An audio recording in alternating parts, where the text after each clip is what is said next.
진행하는 GA센터 제4강을 시작하도록 하겠습니다. 본 강의는 이 북의 경제발전 5개년계획 4차 사업비용 전략을 통해서 핵심 기술과 경제발전 아이디어, 혁신산업 창출을 목적으로 하지만은 다른 국가를 하더라도 또는 저개발 국가를 하더라도 또는 아프리카 국가를 하더라도 또는 선진 국가를 하더라도 필요한 핵심 기술, 경제발전, 혁신산업 창출 방법에 대해서 강의를 하는 것입니다.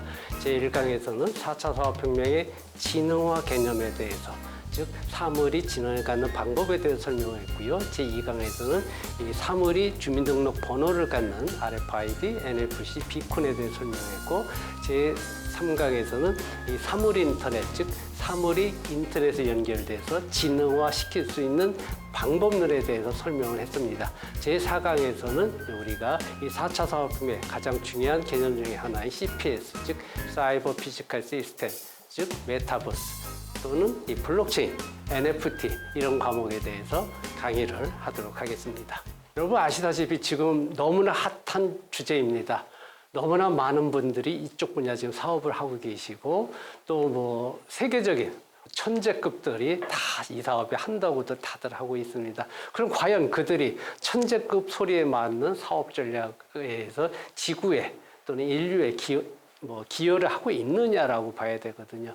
근데 여러분 아시다시피 블록체인만 하더라도 ICO를 해가지고 2, 3일 동안 반짝해가지고 몇 천억 벌었다. 그러고 놓고 다들 이제 사기 코인이 돼버리죠. 자, 이런 것들이 문제점이 뭐냐. 그런데 이 4차 산업혁명은 메타버스 블록체인이 당연히 발전을 해야 됩니다. 같이 발전을 해야 돼요. 그럼 그것이 뭐고, 왜 현재는 그걸 못하고 있는지, 이걸 알게 되면은 새로운 사업 전략으로서 세계를 선도할 수 있는 창의적 혁신 산업이 된다. 자신있게 그 말씀을 드리니까 이것은 기술이 아니고요. 모든 사물, 모든 전략, 모든 행정, 모든 철학적, 인문학적 모든 것이 해당될 수 있는 방법론이 이 주제를 통해서 다 가능하다라고 보시면 되겠습니다. 자, 여러분 일단 이 메타버스를 시작하기 전에 CPS를 하기 전에 일단 이 가상현실과 증강현실은 이미 알고 있습니다. 자, 가상현실은 영어로 이제 Virtual Reality라고 하지만 정말 가짜의 세계입니다. 인공적으로 만들었어요. 그러니까 쉽게 예를 들어 게임 공간이라고 생각하면 돼요. 게임 공간은 여러분들 아시다시피 현실하고 아무 상관이 없잖아요. 그죠? 가상 공간을 만들어 놓고 여러분이 그 가상 공간이 내용이 뭔지 몰라도 가상 공간을 즐기면 되는 거고 그 속에서 그걸 뭔가를 보기만 하면 되는 것이 Virtual Reality, 즉 가상현실이다. 가상현실은 가짜 공간이다 라고 쉽게 아시면 되겠습니다. 자, 그럼 이제 증강현실이 문제인데요. 증강현실은 이제 가상현실에서 이제 파생이 됐죠. 이것은 이제 현실 세계와 연계된 가상공간입니다. 그렇게 알면 됩니다. 가상공간은 가상현실은 정말 가짜 공간인데 이 증강현실, Augmented Reality라는 것은 현실과 연결되어 있는 새로운 가상세계, 그걸 결합하는 걸 증강현실이라고 합니다. 자, 그림에 나와 있는 이 사이버 월드라는 건 지금 보셨다시피 가짜 어떤 그 사람이 서 있고 또 사격을 한다든가 게임을 한다든가 기타 등등 이런 환경을 만드는 건 가상공간이잖아요. 그러니까 이건 가상현실입니다. 근데 밑에 있는 그림을 보게 되면, 이거 실제 상가 모습이네요. 실제 상가 모습인데 각 상가마다 30% 세일한다. 또는 저기는 와이파이가 된다. 저런 표시가 있다는 건 뭐예요? 실제 공간에 가상의 정보, 30% 세일한다는 거는 인터넷에 있는 가상 공간에 있는 정보잖아요. 그러니까 가상 공간에 있는 정보를 현실 공간에 연결시켰다. 이게 가장 중요해요. 연결시켰다는 게 가장 중요한 거예요. 지금 예를 들어 저 30% 세일하는 걸 갖다가 다른 집에도 해놓으면 큰일 나잖아요. 다른 집은 30% 세일 안 하는데. 그러니까 이 증강현실에서 가장 중요한 거는 현실 공간과 실제 공간이 가상 공간과 연결돼 있다. 같이 연동돼 있다. 이게 증강현실입니다. 이렇게 될 때 4차 산업혁명 모든 인프라가 다 변하게 됩니다. 그게 뭘까? 아직 전 세계 이렇게 하는데 아무도 없어요. 그러니까 여러분 그걸 생각해야 되거든요. 자, 발전소가 있다, 도로가 있다, 철도가 있다, 지하철이 있다. 이게 지금 현실 공간이 실제적인 스마트하게 만들잖아요. 근데 여기 그림에 나와 있는 것이 가상의 정보를 그럼 가상의 정보를 왜 주느냐? 소비자의 니즈를 만족시켜주기 위해서 하는 거예요. 소비자가 원하는, 그러니까 안전이 됐건, 어떤 수익이 됐건, 행복이 됐건, 그거를 극대화시켜주기 위해서 가상 정보를 실제 공간과 연동시켜 놓게 되면 소비자가 편리하게 이용할 수 있다. 바로 그런 얘기가 되겠습니다. 그래서 4차 산업혁명은 우리가 이 증강현실이 조금 더 발전해가지고 메타버스로 발전하게 되겠습니다. 자, 가상현실 비즈니스 사례에서는 여러분도 많이 봤습니다. 저와 같은 이 관광 쪽에서 문화유산을 해설한다. 즉 경복궁이 됐건 뭐 중국의 자금성이 됐건 어느 문화재가 있을 때 그걸 가상 쪽으로 만들어 놓는 거죠. 그게 컴퓨터 공간에. 그럼 예를 들어서 저 경복궁이 있다고 예를 들어서 한다면은 경복궁을 뭐 미국이건 뭐 아프리카가 어느 나라가 컴퓨터만 키면 가상 공간상에서 저 경복궁을 볼 수가 있잖아요. 그죠? 저거는 정말 가상 공간에 실제 건물이 아니잖아요. 실제 건물을 그려서 모델링해서 집어넣은 거지 가상 공간입니다. 저것은. 그러니까 밑에 있는 이제 테니스 플레이 하는 것도 테니스장도 뭐냐면은 이 가상 공간사에 테니스장을 만들어 놓고 사람들이 이제 테니스 치는 걸 게임식으로 하는 거죠. 이제 저게 이제 요즘은 이제 어떻게 할 수 있냐? 가상 공간에 저걸 만들어 놨지만은 아바타를 실제 사람이 들어가서 아바타가 하게 할 수 있는 것도 가능하죠. 그게 이제 메타버스의 일종이 되는 거고요. 중간에 있는 것이 이제 가상현실의 태두라고 할 수 있는 바로 세컨드 라이프가 되겠습니다. 뭐 여러분 아시다시피 저는 좀 이해가 안 되는 게 이 세컨드 라이프가 거의 뭐 15년 전에 처음 나왔었어요. 정말 봉이 김선달 같은 사람이었었죠. 봉이 김선달은 그래도 있는 대동강 물을 팔아먹었잖아요. 그죠? 그런데 이 세컨드 라이프는요, 있지도 않는 가상의 땅을 가상공간에 만들어놓고 있지도 않는 땅을 팔아먹은 게 세컨드 라이프예요. 정말 봉이 김선달의 후손다운 생각이거든요. 정말 성공했거든요, 이 사업이. 그러니까 이 세컨드 라이프에 우선 대한민국만 하더라도 뭐 대한민국의 대기업들 경제 행위가 변한 모든 기업들이 이 세컨드 라이프에 기업을 오픈했어요. 공간을 사가지고요, 자기 공간을 구축해서 거기서 실제 영업을 했어요. 그럼 뭐 대한민국이 할 정도니까 전 세계 선진국들은 웬만하면 저 안에서 다 기업들을 했다는 얘기죠. 뿐만 아니라 예를 들어서 대통령 선거를 한다 하면 대통령 선거 캠프를 그 당시 제가 기억할 때 MB 대통령이었어요. MB 대통령 선거 캠프가 저 세컨드 라이프에 있었습니다. 그래서 지금 말씀드렸다시피 가상 공간에서 구축해놓고 플랫폼이지만은 가상 속에 있는 건데 그것이 실제 작동이 됐었다는 거죠. 자, 그것이 중요했었다. 그래서 여러분들이 이 가상현실은 시작에 정말 저는 이 세컨드 라이프가 크게 성공할 줄 알았어요. 근데 성공을 지금 못한 이유가 뭐냐? 바로 경제 행위가 변한 것 때문에 비즈니스 모델이 부족했기 때문에 저것이 빛을 못 봤고요. 요즘 이제 메타버스가 뜨게 되니까 지금 메타버스 세계적이잖아요. NFT와 함께.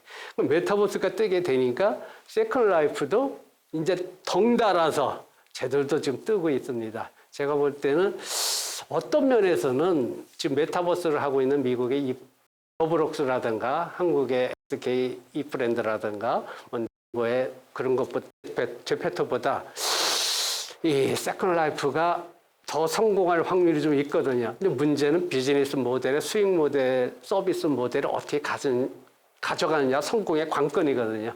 요거는 제가 추후에 다시 설명을 드리도록 하겠습니다. 자, 증강현실, 뭐 여러분 지금 뭐 이런 그림 많이 보셨습니다. 이 증강현실의 대표적인 건 포켓몬고예요. 여러분 요걸 잘 보셔야 돼요. 자, 포켓몬고 물론 이제 나이 드신 분들은 이름은 들어봤어도 안 해봤고요. 젊은이들은 뭐 재밌으니까 뭐 다운받아서 해본 친구들이 많이 있거든요. 자, 포켓몬고는 대표적으로 여러분 아시다시피 어떤 관광지라든가 이런 데서 가게 되면은 여러분 스마트폰을 대게 되면은 저 포켓몬이라는 괴물이 나타나서 괴물을 찾는 게임을 하는 거잖아요. 자, 그럼 여러분 잘 보세요. 포켓몬고를 보세요. 저 뒤에 배경이 지금 어떤 그 공원이 됐건 산림이 됐건 나무가 있잖아요. 그 핸드폰에 지금 공원이 떴잖아요. 뭐예요 이게? 실제 공간이잖아요. 실제 공간인데 현실 공간인데 괴물은 뭐예요? 괴물은 가상 공간이잖아요. 가상의 물체가 나타났잖아요. 그죠? 그러니까 현실 공간과 가상 물체, 이 가상 공간의 괴물이 아무 데나 나타나는 게 아니라 내가 핸드폰을 대 현실에 그 위치에 연동돼서 나타났다. 요게 중요한 겁니다. 그래가지고 지금 물론 이 포켓몬고에서 게임을 합니다. 저 괴물을 찾는다든가, 그죠? 그럼 괴물이 한데, 자, 여기서 저 포켓몬고를 이용해서 게임을 하지 말고 포켓몬고가 교육을 해준다. 지금 이게 과수원인데, 자, 여기는 뭐 어떤 작물이 어떻게 되고 이런 교육을 한다면 어떻게 될까? 앞으로 미래 교육 형태는 이와 같이 변합니다. 앞으로 학교는 사라지게 되거든요. 5차 산업혁명 시대가 되면은 학교가 사라졌을 때 필요한 지식은 바로 현장에서 실시간으로 정보를 주는 이런 포켓몬고 형태로 변하게 되고요. 그걸 도와주는 큐레이터가 바로 선생님 역할을 하는 미래 교육이 그렇게 변하게 됩니다. 자, 그럼 포켓몬고를 원리만 잘 보세요. 자, 현실과 가상을 이렇게 연동시켰구나. 요걸, 이거 게임이라 생각하지 마시고요. 내 사업에 이 원리를 어떻게 적용할까? 내가 스마트 공장을 한다. 예를 들어 주경 공장을 한다. 그럼 주경 공장이 있는데 이거는 이 공장의 근로자 또는 어떤 소비자가 관람 왔을 때, 기타 등등 왔을 때 어떤 정보를 줄까? 그런 것도 한 사업 모델이 될 수 있고요. 또 관광이 될까? 의료 현장이 될까? 포켓몬고 형태를 이용해서 새로운 서비스를 할 수 있는 게 너무나 많이 보이거든요. 이게 특허고 신사업이 되는 겁니다. 자, 중간 그림에 욜로라는 게 나오죠. 요즘 이제 뭐 인공지능 패턴 인식을 이용해서 상대방을 인식하는 기술입니다.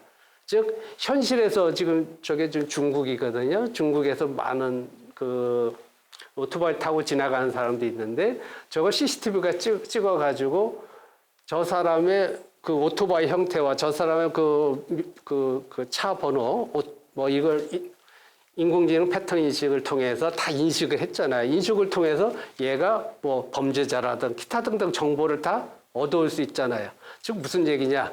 현실 공간의 어떤 이런 장면을 통해서 가상 공간에 있는 정보를 통해서 어떤 자기가 원하는 서비스를 창출했잖아요.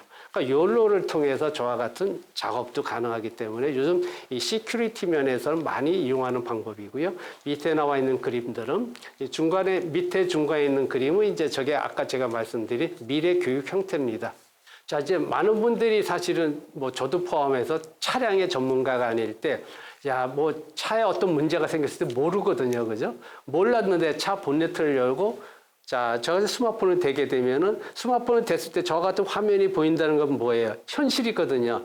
현실이 됐는데 여기서 어떤 문제점이 나타났을 때 그거를 가상에서 가져와가지고 뭐 인공지능에 해서 지가 해석을 해가지고 문제점을 저한테 알려줄 수가 있다는 얘기죠. 그러니까 실제 공간과 현실 공간과 가상 공간을 연결시켰을 때 이게 증강현실이고 CPS가 되고 메타버스가 되는 거다라고 보시면 되겠습니다. 그래서 이 지금 말씀드린 거는 이제 증강현실을 통해서 그리고 이제 왼쪽 밑에 있는 그림을 보게 되면은 이제 마케팅 면에서 이 상가 활성화, 도시 활성화에서 많이 앞으로 필요한 도시입니다. 그러니까 스마트 시티다 했을 때 도시 활성화, 경제 활성화, 상가 활성화 꼭 필요하잖아요. 그랬을 때 이 도시에 건물을 지었고 아파트를 지었고 해서 저와 같이 이 현실 공간과 가상 공간을 합쳤잖아요. 이 증강현실을 통해서. 이제 증강현실을 통해서 저와 같이 정보를 다 주는 거죠. 어떤 상점의 어떤 그 영업 정보라든가 여러 가지 부동산 정보나 기타 등을 저와 같이 줄 수 있는 앞으로 당연히 저렇게 되거든요. 4차 산업혁명 시대, 5차 산업혁명 시대는. 이 증강현실이 같이 중요하다라고 보시면 되겠습니다. 또 여러 이제 그 미래 교육 형태에서 이것도 우리가 신경 써서 봐야 될 구글 렌즈입니다. 여러분 저보다 더 잘 아시겠지만은 뭐 여러분이 쓰고 있는 스마트폰에서 구글 렌즈를 작동시켜서 어떤 사물에 댔을 때 그 사물의 정보를 저한테 주잖아요. 그러니까 제가 예를 들어서 뭐 산에 놀러 갔을 때 그 산에 많은 야경 식물들, 야경 작물들 뭐 야생화들이 많이 있어 모르잖아요. 옛날에 공부를 통해서 했는데 모르더라도 렌즈만 되면 정보를 다 준단 말이에요. 자, 그럼 이거를 사업적으로 어떻게 활용할 것이냐 또는 교육의 형태가 렌즈를 통해서 어떻게 변할 것인가라는 것을 생각해 볼 수 있다. 바로 그런 얘기가 되겠습니다. 뭐 같은 모델로 대한민국의 대표적인 포탈인 또 뭐 스마트 렌즈도 같은 기능을 제공하고 있죠. 야, 지금 뭐 어떤 현상에 대해 찍었을 경우에 렌즈상에 보여진 정보는 다 주고 있잖아요. 아, 준다라고 생각하지 마시고요. 말씀드린 대로 원리를 내 사업 분야 또는 다른 서비스 분야에 어떻게 적용할까, 이게 더 중요한 겁니다. 그러니까 여러분이 생각하고 있는 서비스 분야는 이 렌즈와 연결시켜서 여러분이 필요한 지식은 이 렌즈와 연동만 시켜주면 되는 거거든요. 이 렌즈는 뭐냐? 바로 가상현실이 되겠습니다. 가상현실을 실제 공간에 여러분 서비스와 연결시키면 그것이 증강현실이 되는 것입니다. 자, 뭐 이건 가상박물관, 증강현실 박물관을 설명드리는 건데요. 밑에 오른쪽 위에 있는 거 중국 자금성이거든요. 중국 자금성을 갖다가 가상공간상에 만들어 놨습니다. 저건 무슨 얘기냐면은, 여러분 중국 다 가보셨잖아요. 베이징 다 가보면은 자금성 앞에 가서 치즈 한번 하고 사진 한번 찍고 오잖아요. 그죠? 그 무슨 의미가 있어요? 근데 여기서는 가상현실상에서 여러분들이 바로 아바타를 변신해서 들어가서 필요하면 자기가 왕비도 될 수 있고 황제도 될 수 있고 뭐 장군이 될 수도 있고, 그래서 역사도 배울 수 있고 더 의미 있는 관광이 되잖아요. 그러니까 4차 산업혁명시대 관광은 바로 이거거든요. 우리가 꼭 아프리카에 가서 뭘 체험해야 되는 게 아니고, 아프리카, 미국을 가서 꼭 이거 봐야 되는 게 아니고, 이런 가상현실을 통해서 체험을 직접 더 의미 있게 할 수 있는 방법론이 있기 때문에 관광, 교육은 이 가상 증강현실을 통해서 앞으로 대대적으로 변하게 됩니다. 지금 밑에 있는 것은 이제 홀로그램이 되겠습니다. 홀로그램이 정말 많이 발전했더라고요. 지금 마케팅에도 벌써 이제 홀로그램이 이용할 정도가 됐더라고요. 제가 어디 갔는데요. 이 커피점입니다. 커피점인데 홀로그램에 우리나라 케이팝 가수가 홀로그램으로 공연을 하더라고요. 홀로그램이 뜨니까 정말 그 가수가 똑같이 생겼죠. 홀로그램이니까 실제로 가수가 노래하는 동안 이제 옆에서는 커피를 이제 광고를 하더라고요. 커피 광고하면서 이제 커피를 이제 얼마씩 팔고 있더라고요. 그러니까 이와 같이 어떤 마케팅에 있어서도 벌써 홀로그램이 이용할 정도가 됐다. 그건 또 다른 의미거든요. 가상현실이라는 건 2차원 공간이었었는데, 가상현실이 3차원 공간으로 들어왔고 음성이 합쳐졌구나. 그러니까 굉장히 발전했다고 보시면 되고요. 그러니까 예를 들어서 무슨 얘기냐면은, 어제 여러분이 아시다시피 부산에서 BTS 공연이 있었습니다. 근데 BTS가 완전체 7명이 사진을 줬지만, 예를 들어서 몇 친구가 군대 갔다 하더라도 없어진 BTS를 갖다가 다 홀로그램으로 복제를 해가지고요. 공연장을 만들어 놓을 수가 있죠. 그걸 지금 현재 공대문 공연장 앞에 가면은 이 홀로그램 공연장이 있습니다. 그래서 대한민국 K-팝의 대표적인 스타들을 홀로그램으로 공연하기, 한번 가서 체험을 해보면은 미래 문화가 이렇게 바뀌는구나. 이런 거 알고서 제 말은 그거 구경하고 야 굉장하다 박수만 치지 마시고, 그걸 원리를 알고서 내 사업을 어떻게 적용할까? 요게 창의적 혁신적 아이디어의 시작입니다. 이걸 보고서 저는 바로 이게 제 특허 내용인데요. 자, 옆에 있는 그림을 보시면은 우리가 지금 국립묘지입니다. 위에 있는 그림을 보면은요. 국립묘지에 묘비가 많이 있습니다. 묘비가 많이 있는데 전 세계적 스마트 현충원, 스마트 재래 문화 보게 되면요. 저런 묘비에다가 RFID나 NFC 비콘 태그를 붙여놓고 저 묘비의 주인공이 누구다 적는 정보를 알려주게 돼 있어요. 그게 스마트 현충원, 스마트 제사, 스마트 이런 추모 사업 이렇게 돼 있거든요. 근데 그거는 큰 의미가 없고, 저와 같이, 제가 갔을 때 묘비에다가 비석에서 저와 같이 스마트폰을 통해서 또는 안경을 통해서 고인의 모습을 홀로그램이 됐건 어떤 증강현실이 됐건 저와 같이 띄워올 수가 있거든요. 만약 저게 된다면, 여러분 생각해 보세요.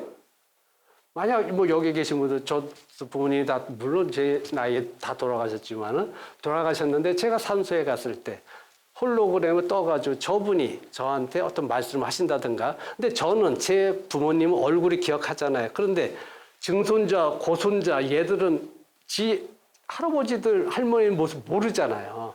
근데 모습으로 나타나서 후손들한테 유훈을 보내줄 수 있다. 이게 살아있는 교육인데 현대사에 이게 없으니까 정신교육이 안 되잖아요.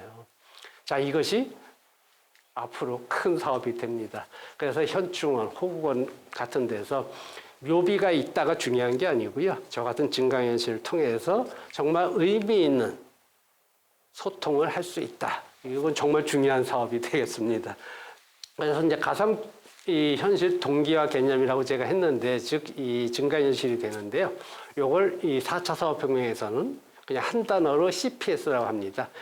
이 중간 쪽에 CPS 써 있죠. 사이버 피지컬 시스템이 적혀 있는데, 이 사이버 피지컬 시스템 말 그대로 사이버는 가상 공간이고 피지컬은 현실 공간이고, 이게 말씀드린 대로 각각 있으면 가상 공간, 현실 공간입니다. 그죠? 각각 있으면 사이버는 가상, 피지컬은 현실. 그죠? 근데 CPS라고 했을 때는 중요한 건 연동됐다. 연동됐다가 무슨 뜻이냐면요. 같이 제어되어 있다라고 보시는 거예요. 무슨 얘기냐면 쉽게 여러분의 이해를 돕기 위해서, 여러분 이제 자동차를 탔을 때 내비게이션을 틉니다. 어디 간 다음 내비게이션 요즘 다 키잖아요. 그죠? 내비게이션은 뭐예요? 거기 도로 나타나고 막 건물도 나타나고, 이거 가상 공간이잖아요. 그죠? 근데 가상 공간인데 지금 우리가 여기 있는데 만약에 제주도나 미국의 가상 공간이 나타나는 게 아니잖아요. 제가 있는 차의 위치를 가상 공간을 보여주잖아요. 제가 있는 위치에 내 차의 위치는 뭐 현실이잖아요. 그러니까 내비게이션이 GPS, 사이버 피지컬 시스템의 대표적인 사례입니다. 자, 내비게이션을 그런 CPS의 대표적인 거라 그랬는데, 이 원리를 가지고 여러분의 분야, 여러분의 직업 분야, 전문 분야, 여러분의 이 CPS를 가지고 오셔야 돼요. 이런 게 특화가 되는 거고, 이런 거 신사업이 되는 거고, 이런 게 혁신 사업이 되거든요. 그러니까 사이버 피지컬 시스템은 내비게이션처럼 가상 공간과 현실 공간이 연동돼서 같이 작동한다는 거 보시면 돼요. 그럼 여기서요. 자, 현실 공간에서 가상 공간에 있는 정보를 인공지능만 더해주면요, 지가 다 예측을 하고 다 의사결정을 해주거든요. 그 CPS를 통해서 인공지능의 도움을 가지고 여러분이 원하는, 여러분을 만족시켜주고 최적화시켜주는 걸 알아서 다 해주게 돼 있는 거죠. 아직 이렇게 되는 건 전 세계에 안 나와 있습니다. 그러니까 스마트 공장이 될까, 스마트 농장이 될까, 스마트 도로가 될까, 스마트 철도가 될까, 이 CPS 개념을 하는데, CPS를 조금 더 플러스 시키면 메타버스와 같이 합치게 되면 더 좋게 됩니다. 근데 지금 현실은 CPS는 CPS, 메타버스는 메타버스 따로 가거든요. 그게 아니라 4차 사업혁명에 다 융복합을 시키기 때문에 두 개가 같이 들어온다고 보시면 되겠습니다. 자, 그래서 이제 지금 제가 말씀드린 대로 이 CPS라는 걸 통해서 이 가상 공간과 현실 공간이 합쳐지는데, 지금 보셨다시피 우리나라만 하더라도 벌써 뭐 메타버스를 구축해서 뭐 지금 여기 창동의 예술촌을 메타버스 개념으로 이미 구축했다. 이게 무슨 얘기냐면요.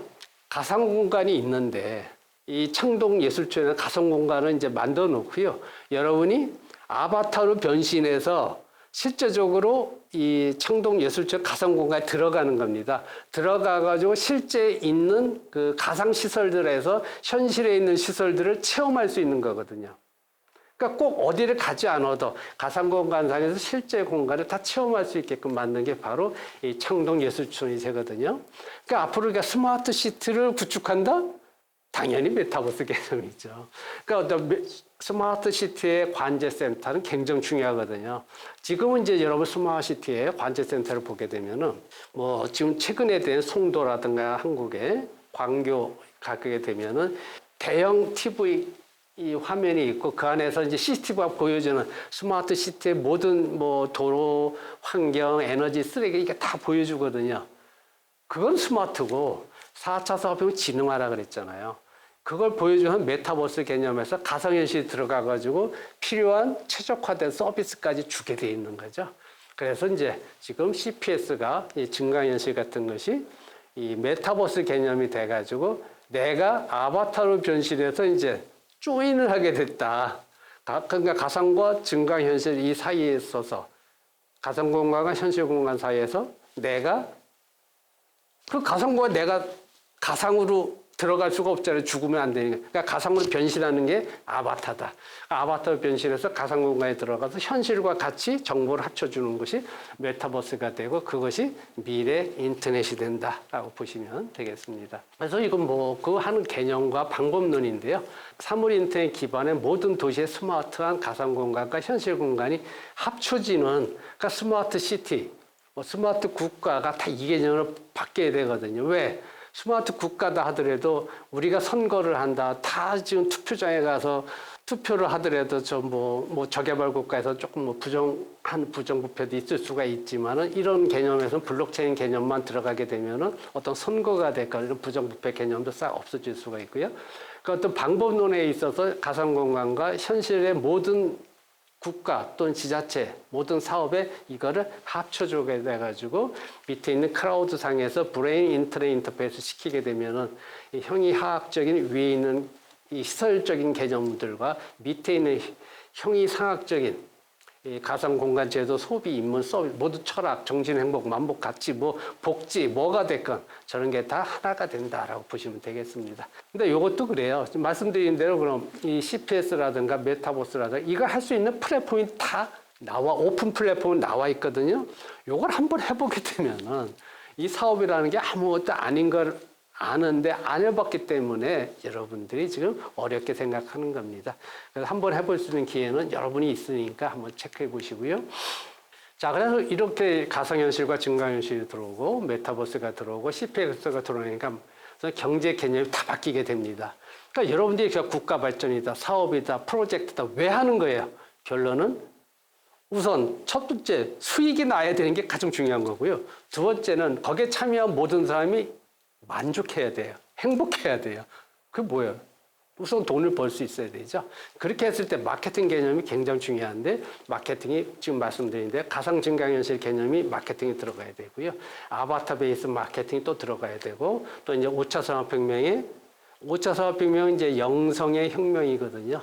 이 빛의 혁명이 5차 산업혁명이 되기 때문에 우리가 이제 컴퓨팅이 지금 디지털 컴퓨팅에서 양자 컴퓨팅이 변할 때 디지털이 큐비탈로 변하면서 빛의 혁명이 일어나는 게 5차 산업혁명이다. 그러니까 빛의 혁명에서 모든 것이 입자다, 파동이라고 했을 때 파동이 바로 우리의 인간의식도 결국 아무것도 아닌 디지털 파동이라는 거거든요. 그러니까 디지털 파동을 측정함으로써 여러분의 의식을 측정할 수가 있고 그래서 여러분들이 이 물건을 살 것이다 안 살 것이다 제가 기분이 나쁘다 좋다를 다 알고서 마케팅을 한다는 얘기죠. 그러니까 예를 들어서 상점에 앉아 있는데 손님이 들어왔어요. CCTV가 찍는 순간 저 친구가 이 물건 살 거다 안 살 거다를 미리 안다는 얘기가 되겠습니다. 그러니까 네파 베이스 마케팅은 저게 지금도 되는 기술입니다. 제 스마트폰에 저걸 가지고 있거든요. 뭐 나중에 제가 보여드리도록 하고요. 자, 밑에 있는 우리 아가씨가 있는데 저 친구 이름이 안시청입니다. 저게 이제 아까 말씀드렸던 세컨 라이프의 최초로 100만 불의 수익을 낸 세계 최초의 가상 인물이죠.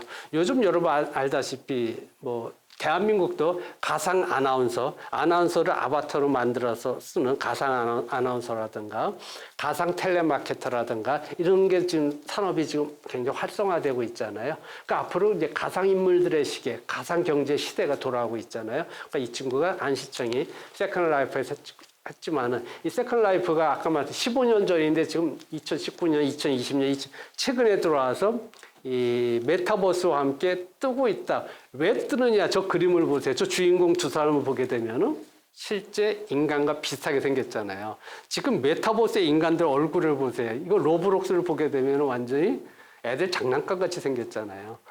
그럴 수밖에 없는데 세컨 라이프에서는 실제 인간과 비슷하게 나오지만은 앞으로는 저 자체가 이제 여러분의 모습을 그대로 투영한 홀로그램 형태로 이제 메타버스가 변하게 됩니다. 자, 지금 말씀드리는 것들이 다 미래 기술이라고 보는데 이건 지금 현실 기술이에요. 자, 메타버스라는 무엇이냐? 이거 여러분 지금 가장 뜨거운 사업이죠. 그러니까 메타버스의 메타는 이제 초월한다는 의미. 메타가 초월, 라는 의미를 가지고 있습니다. 뭐 유비쿼터스라는 뜻과 비슷하고요. 유니버스에서 우주, 세계의 우주가 들어와서 세계를 초월한 그것이 메타버스입니다. 그러니까 메타버스라니까 우리나라 시내버스라고 생각하지 마시고요. 버스는 유니버스의 바로 신의 창조하실 우주를 말씀하시면 되고요. 이 우주 자체를 초월하는 것이 메타버스다. 이게 무슨 얘기냐? 현실의 지구도 있고 태양 우주계가 있고 우주 행성이 있고 우리 안드로메다 행성계가 있고 뭐 수억 개의 우주가 있는데 그것이 가상과 현실이 동시에 존재하는데 이것이 동시에 존재하면서도 실제로는 공이면서 만이다. 이 개념이 불교적으로 굉장히 중요한 개념이 되겠습니다. 그건 이제 양자역학적으로 그런데, 자, 메타버스라는 것은 지금 말씀드린 우주를 초월한 그러한 이 가상과 현실을 총 연동시킨 거라 생각하시면 되고요. 이것이 이제 시작이 바로 미국의 로블록스에서 시작이 됩니다. 자, 로블록스는 지금 보셨다시피 어떻게 보면은 블록 어린이들 맞추는 거 있죠. 그거를 맞춰놓은 애들, 사람들이잖아요. 그 로블록스라는 건 뭐냐면은 그러니까 여러분들이 저 로블록스의 어떤 형태를 정해가지고 내가 저 형태로 변신한 겁니다. 저 인물 중에 하나를 제가 선택했을 때 제가 내가 되는 겁니다. 그럼 제가 저 형태로 중간에 뭐 수박 형태가 그 녹색 형태로 된 로블록스를 변신해가지고 가상 공간에 들어가서 모든 현실을 체험할 수 있게 만든 것이 미국의 로블록스가 되고요. 저게 지금 가입자가 약 뭐 한 5억, 6억 정도쯤 되고요. 한국의 제페토가 이제 저게 약 지금 3억에서 3억 5천의 가입자를 지금 가지고 있습니다. 제페토도 저 로블록스보다는 좀 인간이 조금 나 보이죠. 그러니까 결국은 여러분들이 이제 저 아바타로 변신을 하는데 저 아바타를 조금 더 현실적으로 만드는 걸 아직들 못하고 있어요. 그리고 또 뭐 브랜드가 있고요. 여러분 저기에 들어가서 여러분들이 체험해보는 거 다 무료예요. 아까 사물 인터넷에서 5만 원, 10만 원 센서 모듈을 산다 그랬잖아요. 다운만 받아서 여러분들이 들어가서 바로 저 아바타를 여러분들이 선택해서 창조해가지고 그 안에서 가상현실을 체험할 수 있게끔 해놨다. 즉 메타버스는 지금 뭐 가상공간에서 체험할 수 있게끔 해놨지만은 이 로블록스는 미래의 인터넷으로서 왜 우리가 미래의 인터넷이라고 하냐면요. 이게 인터넷 포탈 기능을 할 수가 있고요. 게임을 할 수 있게끔 해놨고요. 수익을 창출할 수 있게끔 해놨어요. 즉 게임을 하면서 내가 어떤 그 게임 아이템을 팔 수 있게끔 해놨어요. 이러다 보니까 지금 이 메타버스를 하는 로블록스 제페토 이 브랜드의 거의 90%가 10대라고 돼 있습니다. 10대 어린이는 아니고 청소년이라고 해야 되겠죠? 자, 10대 애들이 벌써 백만장자가 나왔다는 게 이건 문제라고 해야 될까요? 좋다고 해야 될까요? 자, 이 기능을 가진 게 메타버스다. 즉, 인터넷 포털 기능에 게임 기능에 수익 기능에 소통 기능, SNS 같은 이 네 가지 기능을 합쳐놓은 것이 메타버스다라고 보시면 되고요. 밑에 이제 그 옆에 아가씨들이 있는 거는 우리나라 K-팝 가수인 에스파인데 에스파가 공연하는 걸 메타버스로 공연을 하는 겁니다. 자, 이와 같이 메타버스는 미래 인터넷 기술로서 굉장히 중요한 개념을 가지고 있다고 보시면 되겠습니다. 자, 그래가지고 뭐 여기서도 이제 대표적으로요. 모든 분야가 이제 아까 말씀드린 현실 공간과 실제 공간을 합쳤기 때문에 아까 말씀드린 대로 여러분들이 자금성에 지금 간다 또 우리 경복궁에 가본다 하더라도 청와대에 가본다고 해도 보는 거지 내부 어떤 스토리를 모르잖아요. 그죠? 근데 여기는 가상 공간에 들어가서 내부 공간의 모든 스토리텔링을 다 알 수가 있잖아요. 그러니까 당연히 현실 공간보다 더 의미 있는 가상 공간을 합쳐놨잖아요. 그죠? 그럼 미래 비즈니스는, 미래 사회는 이렇게 된다는 거죠. 그 사례가 뭐냐면 여기 나와 있는 트래비스 스캇이라는 이 친구를 보겠습니다. 미국의 유명한 힙합 가수죠. 자, 이 트래비스 스캇이 여러분들이 하루에 공연하면은 보통 뭐 뉴욕 양키 스타디움에 지가 공연한다 하더라도 7, 8만 꽉꽉 차도 뭐 꽉꽉 눌러가지고 뭐 했다 하더라도 뭐 9만 명 되겠죠. 그죠? 그런데 이 친구가 트래비스 스캇이요. 이 메타버스에서 공연을 했어요. 포트나잇이라는 그 플랫폼에서 공연을 했는데 하룻밤 관객이 1230만 명이 들어왔어요. 이거 어떻게 되는 거예요? 지가 뉴욕 양키 스타디움에서 해봤자 10만 명인데 1230만 명이 들어왔다. 1230만 명이 들어왔으니까 당연히 이제 티켓 판매한 기금도 있고요. 또 콘텐츠를 파는 기금도 있고요. 거기 아이템 판 것도 있고요. 수익이 막대하잖아요. 자, 그래서 이와 같이 앞으로는 이와 같이 인터넷이 이와 같은 형태로 바뀌게 된다라고 보시면 되고요. 이런 뭐 트래비스 스캇이 아니더라 하더라도 모든 많은 분야에서 이 메타버스를 이용한 마케팅뿐만 아니라 사회라든가 방제라든가 복지라든가 모든 사회 현상의 변화가 메타버스에서 시작이 된다고 보시면 되겠습니다. 자, 그럼 메타버스를 지금 우리나라 이번 총선 대선 때 선거를 이와 같이 벌써 한 사례가 있었습니다. 메타버스 기업도 있었고요. 이와 같이 뭐 게임 속에서 BTS가 한 거라든가 요즘 재택근무를 메타버스를 통해서 저렇게 아바타를 변신해서 들어가서 회의를 하죠. 자, 이렇게 해서 저 안에서 여러분들이 줌처럼 PPT를 발표할 수도 있고요.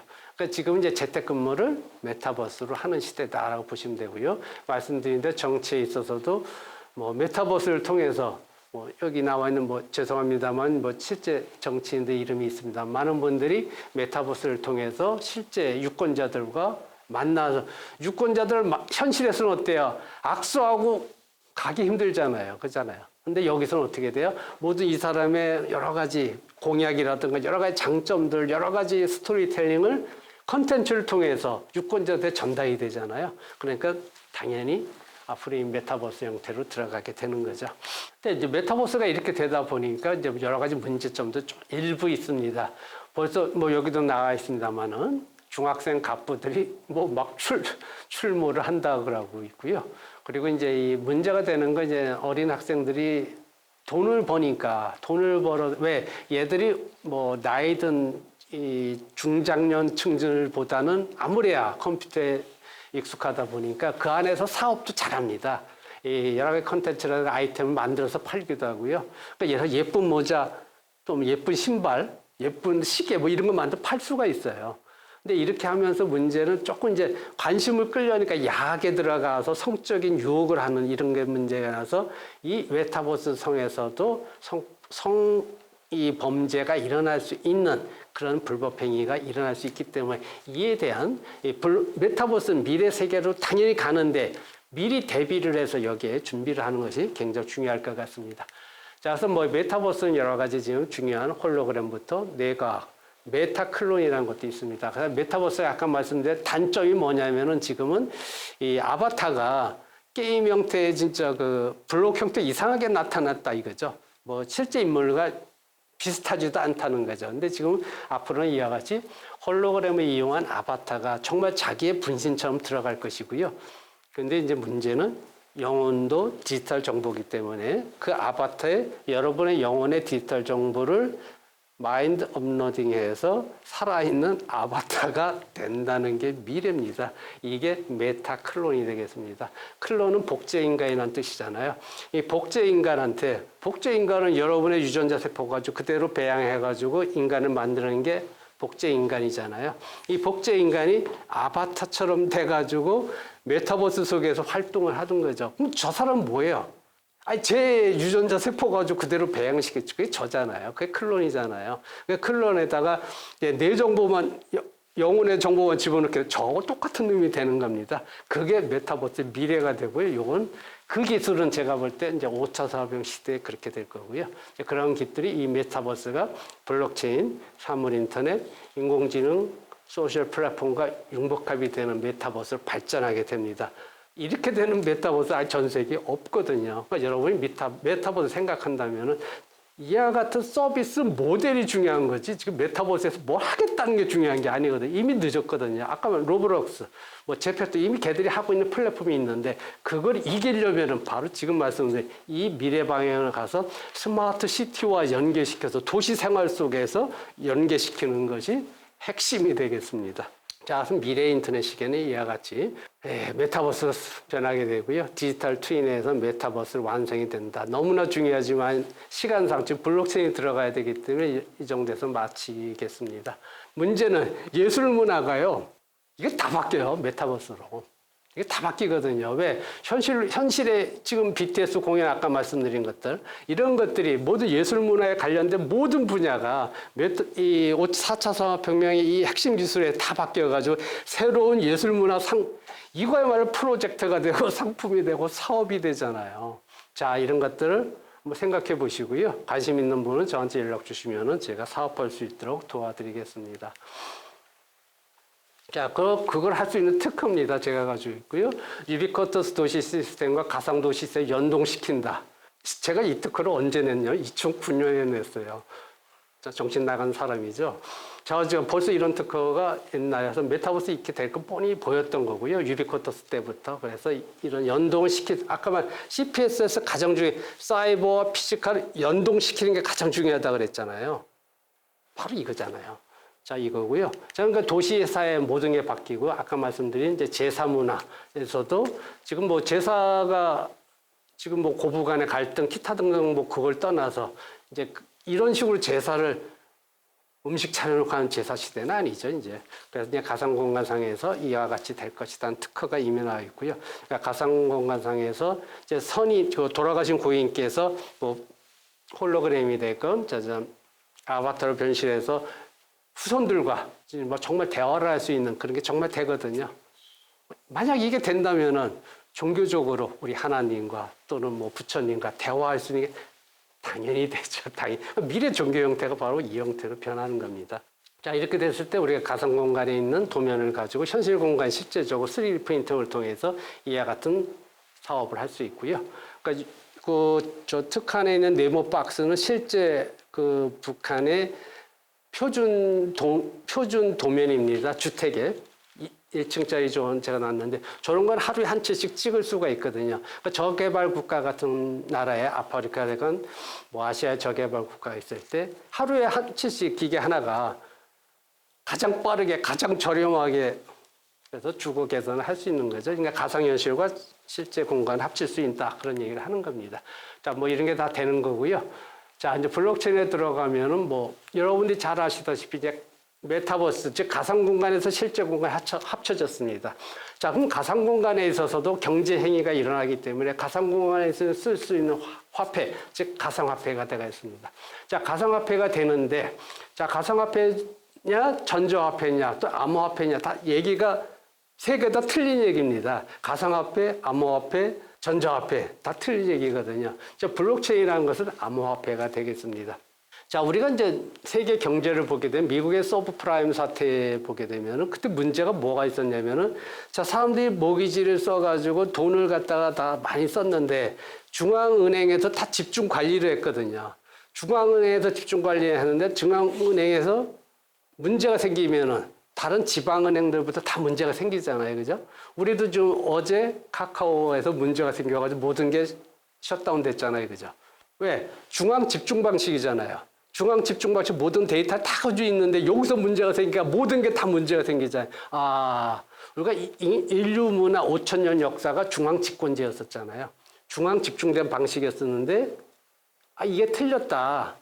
우리가 모든 은행들이 같은 권한을 갖고 자, 우리가 국가가 있을 때 왕이라는 절대 권력, 대통령이라는 절대 권력이 아니라 뭐 아시다시피 대통령은 국민들의 권력을 위임해 준 사람인데 지가 절대 권력을 행사하잖아요.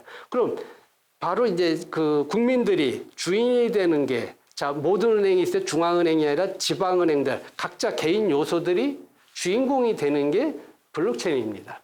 그러니까 민주라는 개념 또는 어떤 공정이라는 개념, 신뢰라는 개념이 시작되는 게 블록체인의 시작이라고 보면 되고요.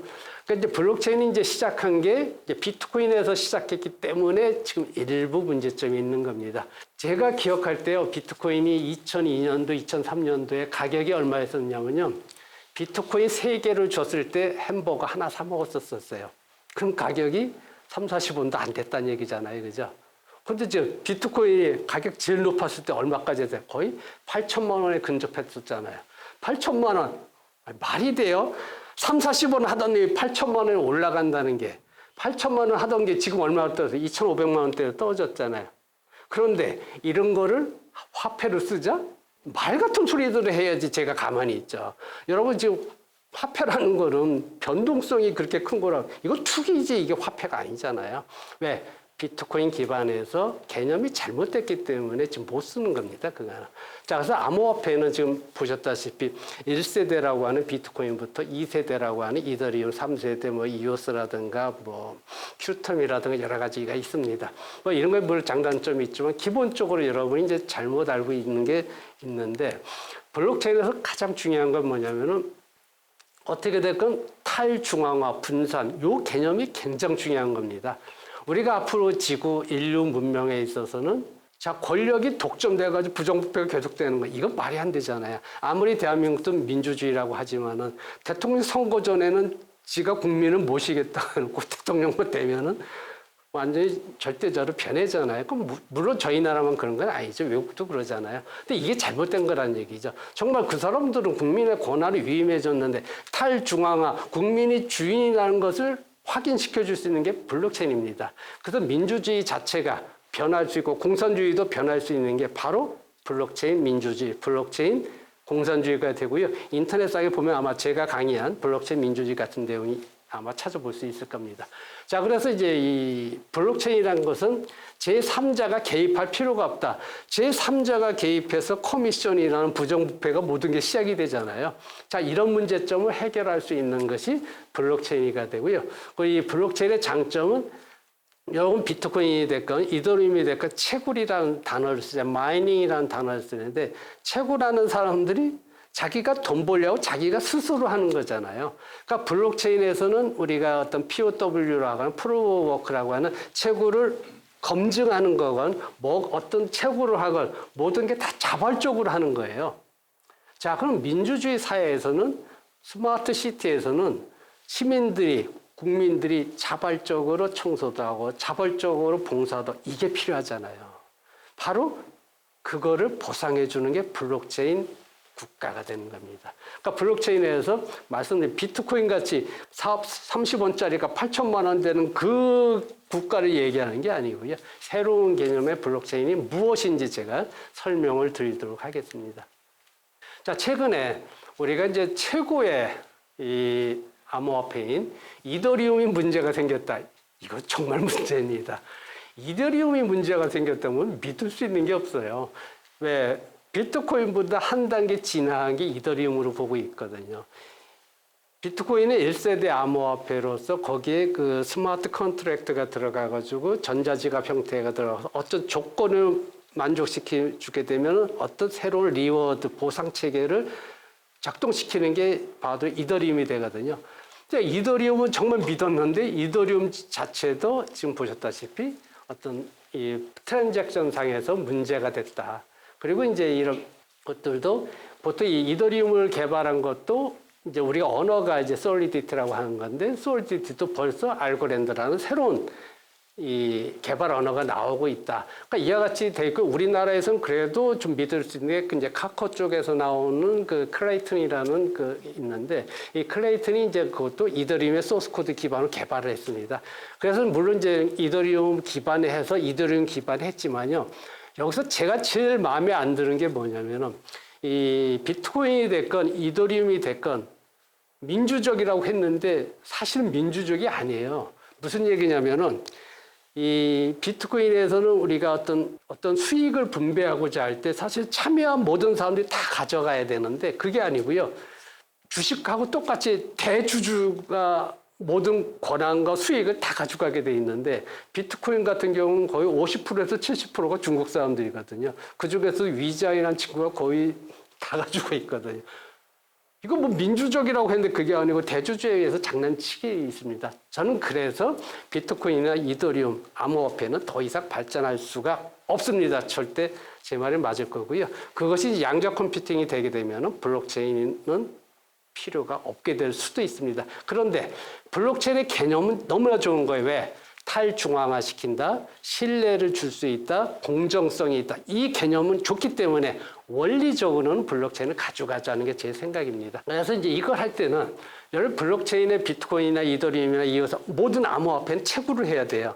이거부터 필요가 없는 거거든요. 왜 채굴을 해요? 채굴할 필요가 없이 왜 우리가 마이닝을 해야 되느냐 할 때 마이닝 개념을 아까 말씀드린 대로 국가 또는 도시, 어떤 공장, 사회에서 봉사를 하고 희생을 하고 열심히 일하고 최선을 다한 이 사람들 이 행위가 마이닝으로 바뀌어야 돼요. 그래야지 그 사회가 그 국가 그 회사가 발전하잖아요. 그렇게 됐을 때 블록체인이 다 보상을 해주면 더 열심히 하고 더 열심히 봉사하고 더 열심히 애국하고 더 열심히 희생하잖아요. 이게 블록체인입니다. 블록체인 원리만 가져오자는 게 제 생각이고요. 그걸 개발할 수 있는 방법론이 여기 다 써 있습니다. 시간이 많지 않기 때문에 이 정도만 제가 설명을 드리고요. 그래서 지금 여기서 말씀드린 대로 자, 블록체인에서 이제 왜 이 블록으로 파일을 만들었느냐? 데이터 신뢰성이 중요하다는 거거든요. 근데 제가 말씀드린 대로 데이터 신뢰성은 왜 중요하냐? 그건 중요할 때만 중요한 거고 그렇지 않은 도시생활, 시민들의 행위 자체, 애국행위, 뭐 애국심, 봉사, 기타 이런 시민들의 액티비티 이게 더 중요하다. 그래서 그거를 보상해주는 자 이유로 변하는 게 이제 굉장히 중요하다. 그래서 제가 여기 써놨고요. 자, 그래서 그럼 이제 아까 말씀드린 대로 이 블록체인은 데이터에서 다 들어옵니다. 그래서 메타버스라든가 사물 인터넷이라든가 인공지능이라든가 이 스마트 시티가 됐건 국가가 됐건 이제 여기서 4차 산업혁명의 모든 데이터가 다 들어와요. 이거를 제가 말씀드린 이 암호화폐의 블록체인 개념으로 다 환원시키는 거죠. 그 민주화시켜서 보상을 해주고 공정을 찾고 부정부패 싹 없애버리는 그와 같은 건 가능하고요. 그래서 그거 할 수 있는 방법론을 여기 적어놨습니다. 그래서 블록체인의 문제점 여러 가지가 있습니다. 이 지금 세상에 나와 있는 블록 암호화폐가 한 3만 개 정도 되고요. 3만 개 중에서 90%라고 돼 있지만 95%는 엉터리 사기 코인이라고 보시면 틀림없습니다.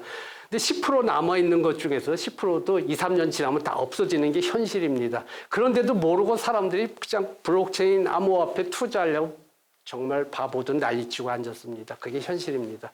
그걸 이제 바꾸는 방법이 여기 다 적어놨거든요. 그렇게 하는 거를 그럼 이제 블록체인을 가지고 지금 말씀드린 국가를 새롭게 스마트 시티를 국가를 블록체인 개념에 맨 밑에 써있는 자발 참여, 자발 협력, 자발 기부, 자발 보상, 자발 신뢰 할 수 있는 거를 마이닝으로 바꿔서 할 수 있는 블록체인 스마트 시티를 일단 적어놨습니다. 이게 하는 방법론이 다 있고요. 그러니까 북한 같은 경우에도 제가 원산 스마트 시티를 블록체인 기반하는 거를 제가 3년 전에 제안했었죠. 아마 3년 전에 제안해서 이와 같이 하면 된다라고 되어 있고요. 그러니까 지금 말씀드린 스마트 시티에다가 비트코인 지금 말씀드린데 이더리움 저렇게 문제가 생기는데 어떻게 도입해야 안 돼요. 요걸 이 블록체인처럼 사실체인이라고 이름을 바꿨거든요. 사실체인으로 바꿔가지고 뭐 새로운 국가, 새로운 사회, 새로운 뭐 스마트 시티에 도입하면 된다는 얘기가 되겠습니다. 그 중에서 이제 블록체인 중에서 우리가 예술문화, 디지털 자산에 특화시킨 게 NFT, 즉 Non-Fungible 토큰이 되겠습니다. 그럼 NFT도 대체 불가능한 토큰으로서 블록체인과 함께 앞으로 이제 성공하는데 이것이 이제 메타버스와 다 연계가 된다는 얘기죠. 자, 그래서 요거를 메타버스와 연계시켜서 여러분이 생각을 해야 되고요. 그래서 이제 뭐 어느 나라가 됐건 저개발 국가 같은 데서 이 블록체인을 통해서 경제적 문제, 사회적 문제, 지역적 문제를 해결할 수 있는 플랫폼들이 여기 적혀 있습니다. 시간상 자세히 설명을 못 드리지만은 정말 국가를 개혁하고 사회를 개혁하고 스마트 시티를 개혁하기 위해서는 이와 같은 플랫폼들이 필요한데 스마트 시티 할 때 저런 거 아는 사람이 아무도 없죠, 바깥에. 그걸 할 수 있는 특허. 뭐 저는 말한 것을 그냥 개념이 아니라 제가 스스로 다 특허를 가지고 있습니다. 그러니까 사물 인터넷 블록체인 기반에 뭐 블록체인 인공지능 기반에 이와 같은 게 다 있고요. 가지고 있는 특허가 다 가지고 여러분이 하고자 하는 사업을 다 도와드릴 수 있고 어느 국가가 됐건 어느 기업이 됐건 어느 스마트시티가 됐건 도와드릴 수 있다라고 보시면 되겠습니다. 자, 이와 같이 해가지고 제가 오늘 이 4차 산업혁명 시대 메타버스와 블록체인을 NFT까지 간단히 설명드렸습니다만은 뭐 시간의 제약상 자세히 설명 못 드렸지만 개념은 여러분이 이해를 하시고요. 원리를 가지고 원리는 다 좋거든요. 지금 특히 블록체인은 다 탈중앙화 시켰고 신뢰, 공정 그리고 어떤 착한 행위를 했을 때 보상을 해준다. 이건 당연히 해줘야 되잖아요. 이 국가를 위해서 희생하는데 박수치고 언론에 나 끝난다. 이건 말이 안 되죠. 보상이 돼야죠. 그런 게 마이닝. 블록체인의 채굴 개념이 그런 거로 바뀌면 그게 보상이 되잖아요. 자, 그런 것들이 블록체인 사회가 되고 블록체인 국가가 되는 겁니다. 이게 4차 산업혁명 시대라는 것이 초진화인데 그걸 시키는 그 운영체제에서 블록체인과 메타버스, 아까 말한 증강현실 이런 걸 다 들어가가지고 새로운 개념의 4차 산업 플랫폼을 만드는 게 더 중요하다. 그래서 어느 한 기술이 중요한 게 아니고 총융복합한 것이 4차 산업혁명 플랫폼이다. 아시면 좋겠습니다. 여러분이 한번 이 강의를 다시 한번 들어보시고요. 질문이 있으면 저한테 연락 주시면 제가 더 자세히 설명을 드리도록 하겠습니다. 수고하셨습니다.